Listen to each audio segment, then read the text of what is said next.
Atos capítulo 10.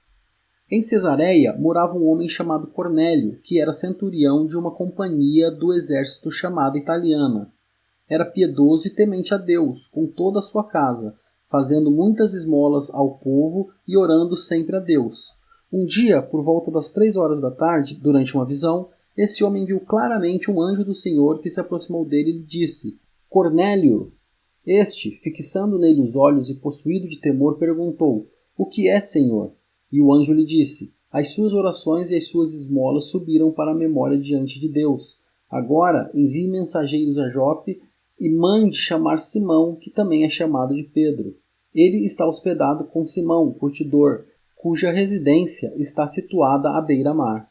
Logo que o anjo que lhe falava se retirou, Cornélio chamou 2 dos seus servos e um soldado piedoso dos que estavam a seu serviço e, depois de lhe explicar tudo, mandou que fossem a Jope. No dia seguinte, enquanto eles viajavam e já estavam perto da cidade de Jope, Pedro subiu ao terraço por volta do meio-dia a fim de orar. Estando com fome, quis comer, mas enquanto lhe preparavam a comida, sobreveio-lhe um êxtase. Viu o céu aberto e um objeto como se fosse um grande lençol que descia do céu e era baixado à terra pelas 4 pontas, contendo todo tipo de quadrúpedes, répteis da terra e aves do céu.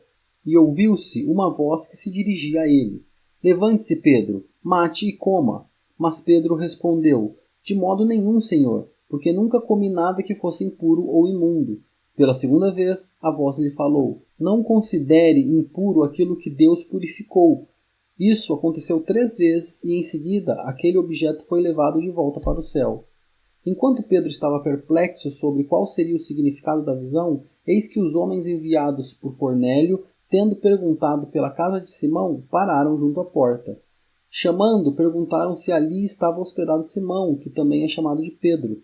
Enquanto Pedro meditava a respeito da visão, o Espírito lhe disse: Estão aí 3 homens à sua procura. Portanto, levante-se, desça e vá com eles sem hesitar, porque eu os enviei. Então Pedro desceu e disse àqueles homens: Eu sou a pessoa que vocês estão procurando. O que os traz até aqui? Então disseram: O centurião Cornélio, homem reto e temente a Deus, e tendo bom testemunho de toda a nação judaica, foi instruído por um santo anjo a mandar chamar você para a casa dele e ouvir o que você tem a dizer. Pedro, então, convidando-os a entrar, hospedou-os. No dia seguinte, Pedro se aprontou e foi com eles. Também alguns irmãos dos que moravam em Jope foram com ele. No dia seguinte, Pedro chegou a Cesareia. Cornélio estava esperando por eles, tendo reunido os seus parentes e os amigos mais íntimos.